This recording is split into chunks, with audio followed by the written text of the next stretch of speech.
Bo Nix and the Denver Broncos bucked the Tampa Bay Buccaneers in Week 3 to avoid an 0-3 start. It was a convincing win in all three phases. We'll tell you why Bo Nix was a big catalyst for Sunday's victory here on today's episode, Locked On Broncos.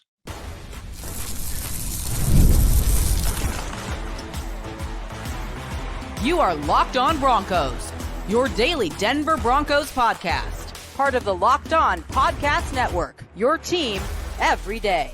What's happening, Broncos Country? Welcome into another episode, Locked On Broncos, your daily Denver Broncos podcast. Part of the Locked On Podcast Network, your team every day. Denver back in the win column, our first post-game victory podcast of the season. The Broncos avoided an 0-3 start with a convincing road win against Baker Mayfield and the Tampa Bay Buccaneers behind the defense.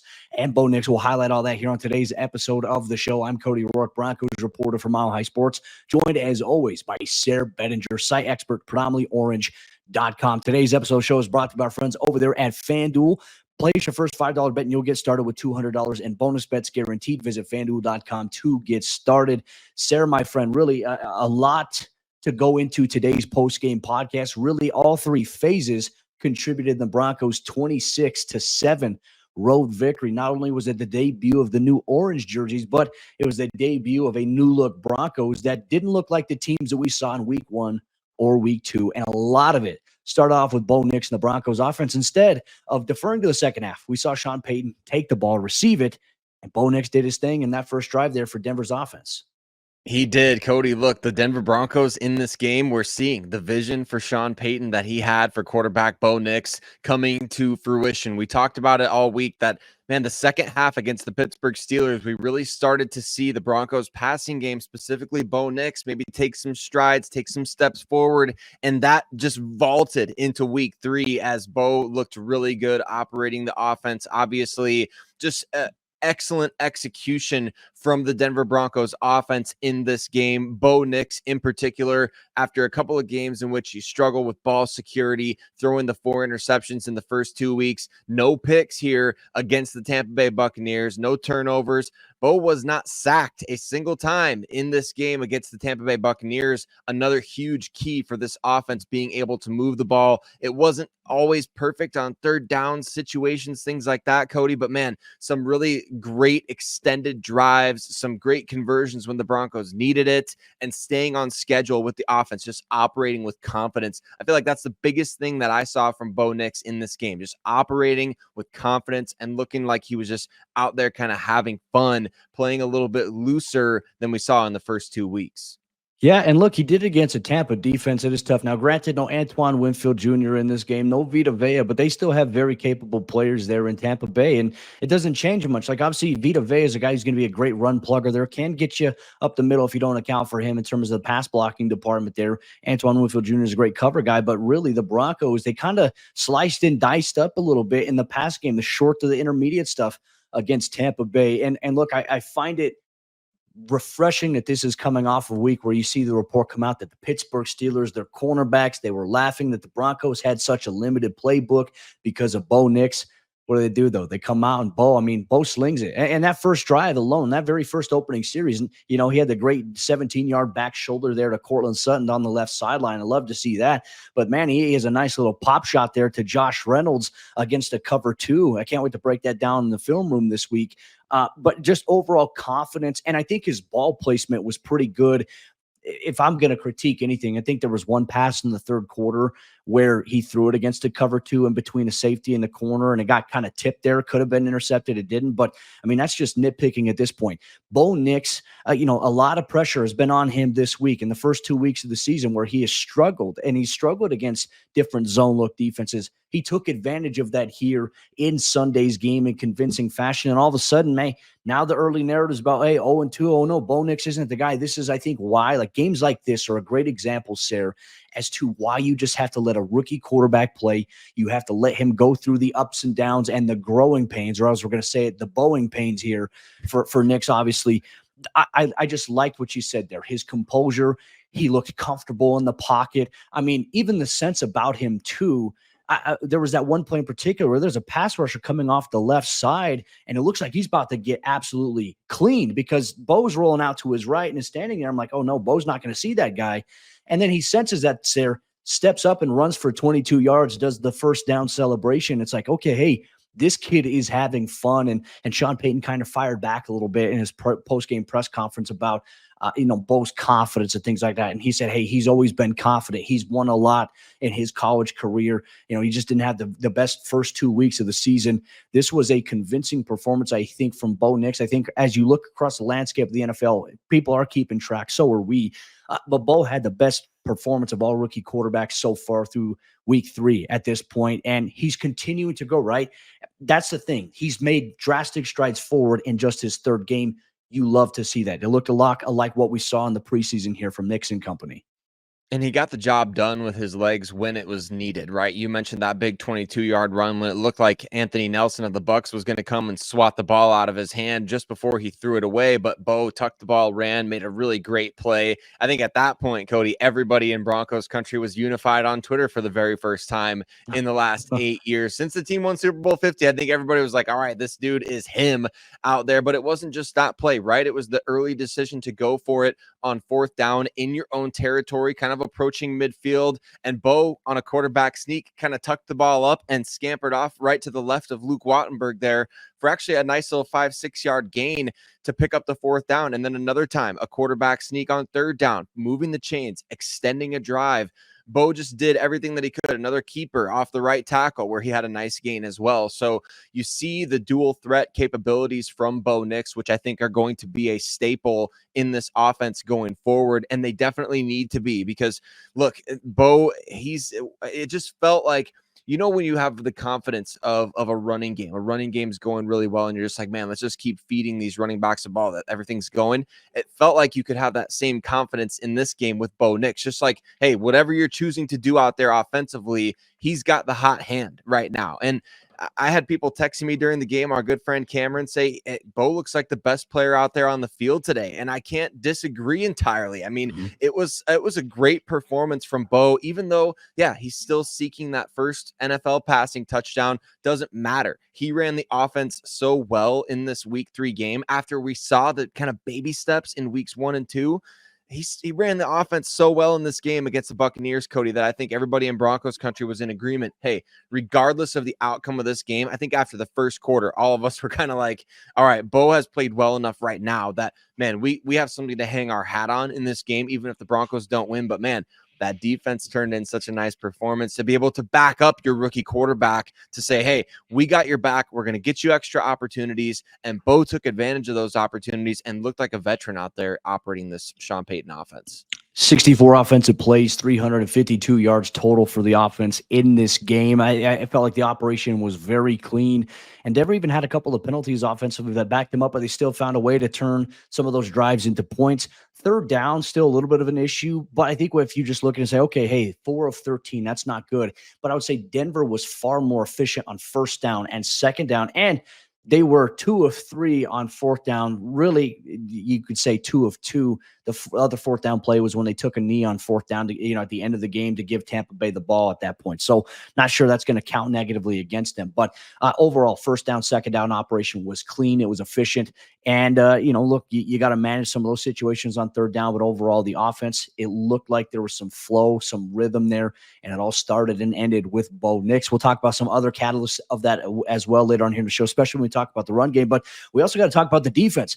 Denver's defense, Vance Joseph coming up big on the road against Baker Mayfield, Mike Evans, Chris Godwin, and an offense that did feature some very high-octane players. We'll highlight some of the key performances, including how Denver got 7 sacks on the afternoon. You're going to get that and much more here on today's episode, Locked On Broncos. Broncos Country, today's episode of the show is brought to you by our friends over there at DoorDash. And look, DoorDash makes game days the best place possible, because sometimes you don't have to worry about preheating the oven to make your meal for the day. You don't have to run out to the grocery store. You're going to have your local favorites from your restaurants or chain stores. You can have things from the grocery store delivered directly to your doorstep through the DoorDash app there. Football is finally back, which means that it's time to order your favorite game day food, snacks, and drinks on DoorDash without missing a single play. You can never go wrong with burgers, pizza, or even wings. Get your game day favorites delivered to your door with the DoorDash app here today. Use promo code LOCKEDFALL24 for 50% off up to a $10 value when you spend $15 or more on your first order. For a limited time offer, terms apply. Promo is not valid for orders containing alcohol. DoorDash, your door to game day greatness, your door to more. Download the DoorDash app now to order your game day favorites. Must be 21 or older to order alcohol. Drink responsibly. Alcohol available only in select markets. Denver Broncos defensive coordinator Vance Joseph, he's getting a game ball after that dominating win against the Tampa Bay Buccaneers. The Broncos dominated from the first possession of this game defensively. Cody and I are going to break down a 7-sack, multiple turnover performance for a Denver Broncos defense that has looked really good here in the first 3 weeks of the 2024 season. But Broncos Country, want to say thank you to every single one of you that makes Locked On Broncos your first listen of the day every single day. And you know what? All of you first listeners and everyday listeners out there, you know what? We get a W to talk about today. So let's enjoy, let's bask in it. And we just can't appreciate you enough for making us part of your day, especially when we get to celebrate the Broncos doing some great things out there on the football field. So shout out to all of you, and shout out to Vance Joseph. I mean, Cody, this has been, we've been talking about this. Yes, the offensive struggles in the first 2 weeks overshadowed the way the defense played, but it can't be ignored that the Broncos defense, they've been darn good. They've kept this team in 1-score games through the first 2 weeks. And Baker Mayfield, I don't think he knew what to do against these guys, bringing pressure. Vance Joseph at one point dropped all but 2 guys into coverage. It was hilarious to see. I never thought I would see something like that in the flow of an actual game, but man, let's talk about this. What impressed you the most from Vance Joseph's defense in this game? Because the dude was in his bag. The pass rush was there. Everything was there. What impressed you the most in week 3? I'd say it was a complete performance defensively. I mean, there was that little stretch where they, Javonte Williams fumbled the ball, and then the defense was getting hit with a couple of chunk plays. Bucky Irving was running wild a little bit there, and it's like, oh no, like one negative play just led to like a snowball effect. Denver's defense found a way to buckle down. I feel like the one thing that stood out to me, and it goes from the first level there, that front seven, to even the back end and the secondary. I felt like the communication defensively was on par throughout the day, because they were really trying to figure out how to prevent the big plays from Chris Godwin, Mike Evans, who obviously 2 very good elite level receivers in the National Football League. And you saw them working on that, because on plays where Baker Mayfield was trying to find them, the Broncos, they had coverage inside. They had coverage over the top against some of these guys. And when Baker would try to run outside, Denver's pass rush maintained edge contained. Baker didn't have, if I'm not mistaken, he didn't have a single rush yard in this game. He tried 1 rushing attempt for 0 yards in this game. You mentioned the 7 sacks. Denver did a great job of not letting him get outside. And look, we said it in our pregame show on Friday. You can't let Baker Mayfield come in and preheat the oven and get the quick pass game going. They couldn't do that. And also, I feel like the Buccaneers kind of fell into the Broncos' offensive game plan for the first 2 weeks of the season. They couldn't run the ball effectively, really outside of Bucky Irving, but they couldn't pass the ball because Denver's pass rush was good. Their coverage was good. And even though the Tampa Bay scored a touchdown, Chris Godwin on Riley Moss had great coverage on it. I mean, it's just one of those things, too. It's like, you can't get mad at that. As a defensive back coach, I'm not mad at my player. I'm like, what more could you have done in that situation? The ball was thrown perfectly high to the outside. You were in phase, in position. It's just a perfect spot there by Baker Mayfield. Aside from that, Baker had a rough outing, and the Broncos defense, they got after him all afternoon. That's what stood out to me. I'm curious, what were your thoughts on Denver's defensive performance? Any key players that stood out to you? Because I think really at every single level, there was a lot of great things to take away that I can't wait to get back into when the film review comes out this week over at Mile High Sports.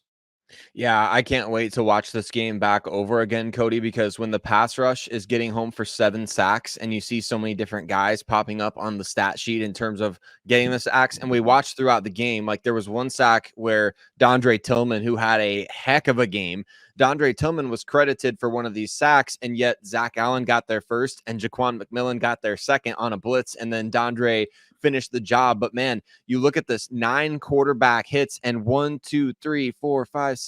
6 different players notching a quarterback hit in this game. And when it comes to sacks, 5. So 6 different players with a quarterback hit, 6 different players with a sack for the Denver Broncos in this game. I mean, if that doesn't scream well schemed and well coached and well prepared, I don't know what does. When you have seven sacks in a game, 9 quarterback hits, that's one thing. When you have 6 different guys contributing to that, it's just, I mean, I'm getting chills talking about it, Cody, because that is the kind of pass rush that can help you get back into the mix. That's the kind of pass rush that will keep you in every game. And that's the kind of pass rush that creates opportunities, like we saw the Brandon Jones interception, a couple of other plays in which the Broncos had chances to make plays on the ball and did so. Riley Moss forcing a fumble as well in this game. So as your pass rush forces quarterbacks to make really quick decisions with the ball, and maybe some kind of decisions they regret right away, or getting rid of the ball, getting hit as they're throwing the ball, that's going to create opportunities all over the course of this season for the defensive backfield to feast. And we saw evidence of that early in this game as Brandon Jones picked off that pass from Baker Mayfield, setting up the Jaleel McLaughlin touchdown. But I don't know that there's any single player in this game that really stood out in such a way to say, hey, this guy took over the game. I think that's why Vance Joseph, to me, is that dude from this game to be getting the recognition, because 6 different guys with a sack, that is my hat's off to Vance Joseph after that performance. Equitable contributions across the board by everybody defensively for Denver. Let's go over some of the numbers here. I mean, Denver defensively held Tampa Bay to 3 of 11 on third down. That's great. That is efficient. And look, that was a little bit of the strength of the Broncos defense last season. You hold them to 223 total yards there. And really, if it weren't for Bucky Irving springing off a couple of big runs, I mean, this is a lower output there by Tampa's offense, and it's a lot equated to the pressure and the design of the Broncos defense there by Vance Joseph on the afternoon. We highlighted, obviously, the tough matchups that were going to happen in this game. Patrick Surtain versus Mike Evans. Mike Evans only had 2 catches for 17 yards on the afternoon. Didn't really have much going there. Chris Godwin's the only guy who really kind of went off. Cade Otton had a couple of big runs in terms of catching in the flat, not necessarily any big plays downfield. But Godwin, 6 catches, 53 yards, and a touchdown, toughly contested as we had talked about. Denver did a great job of eliminating necessarily like the big explosive game-changing plays. And thankfully, the offense was playing better enough as well in this game to really help complement Denver defensively. I was also impressed with, with Denver's outside linebackers, Jonathan Cooper, Nick Bonito getting the start. I mean, there was a couple of plays. Nick Bonito's coming by. I mean, if I'm not mistaken, on one 4th down play, I think Nick Bonito impacted one of the throws to force it incomplete. Mm-hmm. But then he also came close to getting a strip sack. And look, there's been an instance, I think, in every game this season where Bonito has had that. And granted, he didn't start the first 2 games. Now he's starting. Now you add in Jonah Ellis with his size and physicality on one side. Now you get Dondre Tillman into the mix here. The Broncos could very well be looking at their future of the pass rush position with Jonathan Cooper, Nick Bonito, Ellis, and now potentially Dondre Tillman working his way into the mix, especially with Baron Browning landing on injured reserve. Just overall, the vibes in this game, defense, they were flying around with a lot of energy. There were a couple of missed tackles that they had there that impacted them on a couple of the drives, but they buckled down in the big time moments where it mattered. And there was moments where Tampa was driving the ball downfield, and all of a sudden, okay, now you're going to get a sack on 2nd down. Those are the things. The consistency rate in which we saw this defense play today. Consistency, communication, and also effectiveness on executing the play calls. I like the design there. I agree with you. Vance Joseph gets a game ball here. The defense came away very impressive, but not a surprise as they've been the most impressive unit so far for the team through the first 3 weeks of play, and really kind of setting things up as well. Now, like, there's some superlatives coming out of this game following the Broncos victory as they buck the Tampa Bay Buccaneers to avoid an 0-3 start. A lot of it had to do with the Broncos blocking out some of the outside noise that circulated after they started off 0-2. This road trip could be a good thing. We'll dive deeper into that and how the Broncos did it here on today's postgame report, Locked On Broncos. Today's Locked On Broncos postgame report is brought to you by our friends over there at FanDuel Sportsbook. And as you all know, FanDuel is America's #1 sportsbook. So listen up here, NFL fans. You can start the season with a big return on FanDuel, America's #1 sportsbook. So when you get a hunch in the middle of a game, you can check out the latest stats, view live play-by-play, and so much more on the same page where you place your bets. You can get involved with live betting that will help you make adjustments as needed. The Broncos, they overcame being road underdogs this past week against the Tampa Bay Buccaneers, and now they'll be underdogs against the New York Jets here this week. If you think the Broncos are going to go on the road there, well, hey, FanDuel is the perfect place to get involved in that, the NFL action, and other sports that are going on near you. You'll get started with $200 in bonus bets guaranteed when you place your first $5 bet. Once again, you place your first $5 bet, you'll get $200 in bonus bets guaranteed at FanDuel.com. Once again, that's FanDuel.com. The Broncos blocked out the noise this week after an 0-2 start and really trying to figure out how they can get back to themselves to figure out what the identity of the team is. I was in the locker room after the Broncos lost to the Steelers last Sunday, and it was somber. It was very low, and is thinking all of a sudden, hey, what's going on? So you know what that led to, Sayre? We all expected it. The fan base being very frustrated. We were frustrated with how the team had played in week 2, but also national media as well, kind of picking apart the Broncos there. And so now it was kind of like a message, like you can allow that 0-2 start. You can allow what we in the media say, what the fan base says, and how they're acting and how they're commenting about the feel of the team. And you can allow that to define the season, or you can go out there and change the narrative.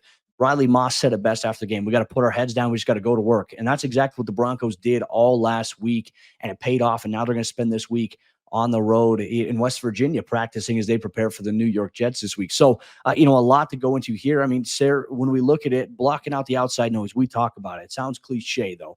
But it's like, hey, things can emerge after an 0-2 start. You see a lot of narratives start to define like, okay, hey, they wanted to get off to a hot start. That didn't happen. Well, now they're 0-2.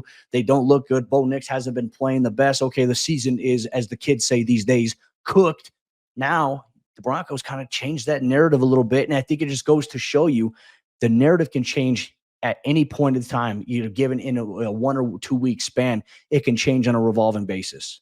Yeah, just a few days ago, I mean, a lot of people talking on the internet about, hey, do the Broncos even have a win left on their schedule right now? And so it's a long season. It takes a while for things to start going, but I like that they are blocking out the outside noise, because the more you hear something, man, if you're playing that way, the more you might start to believe it, right? After the first 2 games, if you're listening to what everybody's saying and saying like, man, the Broncos are going to get the number 1 pick in the draft. They're the worst roster in the league. They're the worst team in the league. Bo Nix was a terrible draft pick, things like that. If you start to listen to that stuff and you see that man, I'm not really playing that well, or we're not doing that well, or we might be honestly pretty bad, that can affect you on the field, and it can affect you in any line of work that you're in or anything that you're doing as a human being.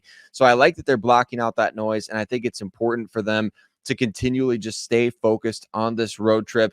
I know that Sean Payton mentioned it late in the week. You and I didn't really get to talk about it, but he said that when the Broncos went to the schedule makers of the NFL, they specifically asked for a back-to-back road trip. When you're playing against teams like Tampa Bay, the New York Jets, they didn't know when it was going to happen, but here now you get back-to-back games on the East Coast. So you're able to stay, like you said, in West Virginia, and the Broncos are going to utilize this as an opportunity. It kind of reminds me of, the scenes from Remember the Titans, they go off to their summer camp, and it's like the team builds chemistry over that time.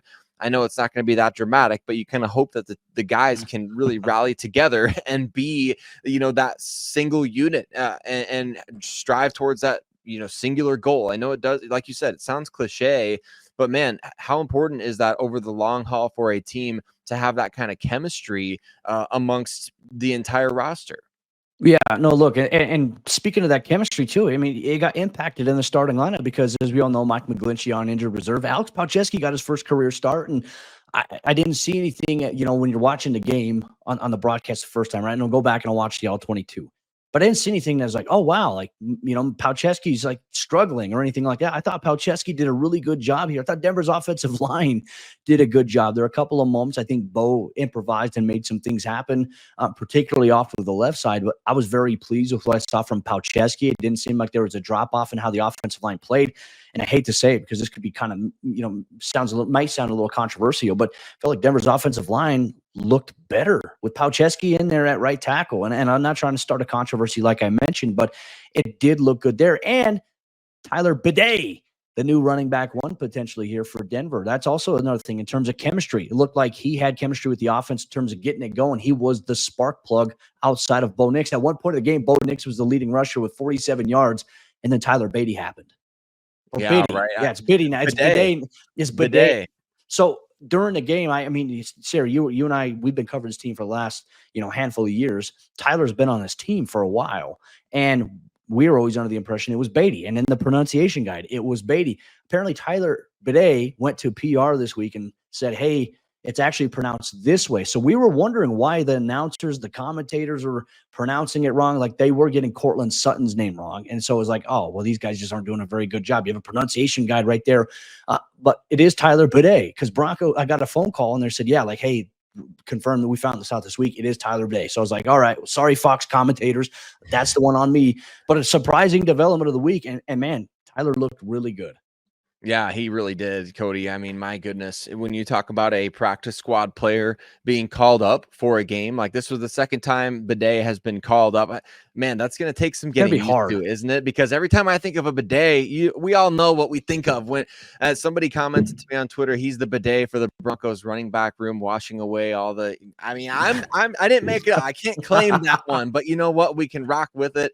But he was impressive in this game. Obviously, 9 carries, which was thankfully up from the 1 carry that he had last week. 9 carries, 70 yards, including the 43-yard run that really, I mean, you could talk about a lot of different things sealing the game. That run sealed the Broncos' win in this game because it allowed them to get into field goal range, and Will Lutz put the team up by 19. I believe it was 19 points at that point. So the final margin for victory right there. So that really was the final nail in the coffin, as the Broncos needed a scoring drive there late to prevent the Bucs from potentially, get the ball, score quick, 2-point conversion, all these things. Beatty with the 43-yard run sealed, or Bidet, excuse me.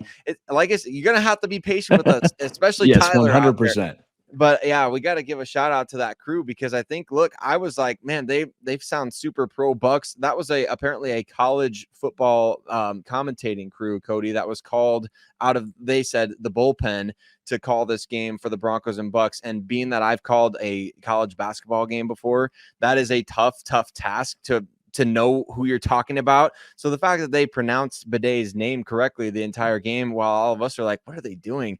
I mean, that was pretty good job to those guys. I don't even know who it was, but man, you got to be impressed with what the Broncos did in this game overall. Like you mentioned, the Palczewski development, super exciting. The Broncos, we talked about this in our final show of the week. Whoever runs for more yards in this game, I said it, they're going to win. That happened in this game as the Broncos ran for almost 140 yards against the Bucs. Little Jordan Humphrey had a couple of big catches, for Denver in this game. I like that we got to see Troy Franklin involved a little bit more in this game versus what we saw, I think, last week. If I'm not mistaken, looking at it here, 5 targets, 2 catches, 11 yards, 5 targets. If Bo maybe threw it 1 second earlier on that corner route, and that was a beautiful play design there by Sean Payton, because it looked like it was against cover 2, right? And so you had Troy Franklin running the corner route. You had Marvin Mims running a post. It drew both the safeties, the corners playing underneath. Troy Franklin's wide open there. Unfortunately, maybe a little bit of a late throw there by Bo. Well-placed football, but Troy couldn't get both feet down there. I think we're going to see a lot more of Troy Franklin going forward, especially in a game where, hey, look, Devon Vele, even though he fully practiced on Friday, did not play in this game. How does this now work in terms of the wide receiver rotation? Because I think you're starting to build some nice things here with Troy Franklin. Clearly, Bo's got that chemistry with him. I don't think you can just take it away now. So I'm very curious to see how Denver approaches this upcoming week, and I think in the weeks to come here. But obviously a very impressive performance by Denver's offense on the afternoon. Maybe Will Lutz going to be named the special teams player of the week on the AFC side of things. Just consistent. But you mentioned that run that Tyler Bidet had in this game. Denver in the fourth quarter had a couple of series where they started off on the 5-yard line or inside the 5, and Beatty and Bidet in that situation, bear with us, Broncos country. Bidet, that 43-yard run got them out of trouble in that situation. Anytime you're backed up that far, it kind of compresses your playbook a little bit, because you don't want to make the wrong type of mistake. You don't want to, take a sack there, or maybe have a safety, a strip sack recovery for, a touchdown. There's all these things. And here's another thing I saw too. I don't know if you caught this on the sideline, on the camera, on the broadcast. A lot of times when Sean Payton and the camera was on him, man, he was smiling. He was in a good mood today. He was smiley while calling the play. He had like this evil genius snare on his face. It was a different Broncos team here on Sunday, and I think that's exciting. And look, obviously Broncos country, yes, it's 1 week. Denver didn't look good in week 1 or week 2, but this was a promising development as we continue to preach. patience, and that Bo is going to go through the ups and downs. He's going to continue to grow. This was a great step for him, a great step forward. And there's going to be moments where he's going to struggle again this season. But what we've seen from Bo, and what I've certainly seen so far here, and I think this game's included, Bo is going to be the guy here for a while, and that's a good thing. You got to continue to build with him. But with that said, Broncos Country, continue to build with us. Sayre Bedinger, Cody Roark here, Lockdown Broncos every single day, all year long. Tomorrow's episode of the show is going to bring up a topic we've kind of talked about here a little bit today. Is Tyler Badie, the new Broncos running back one, should he be the starter going forward as he seems to have the hot hand, or will that still stick with Javonte Williams? We'll make the case for Badie on tomorrow's episode. Lockdown Broncos. We'll see you then.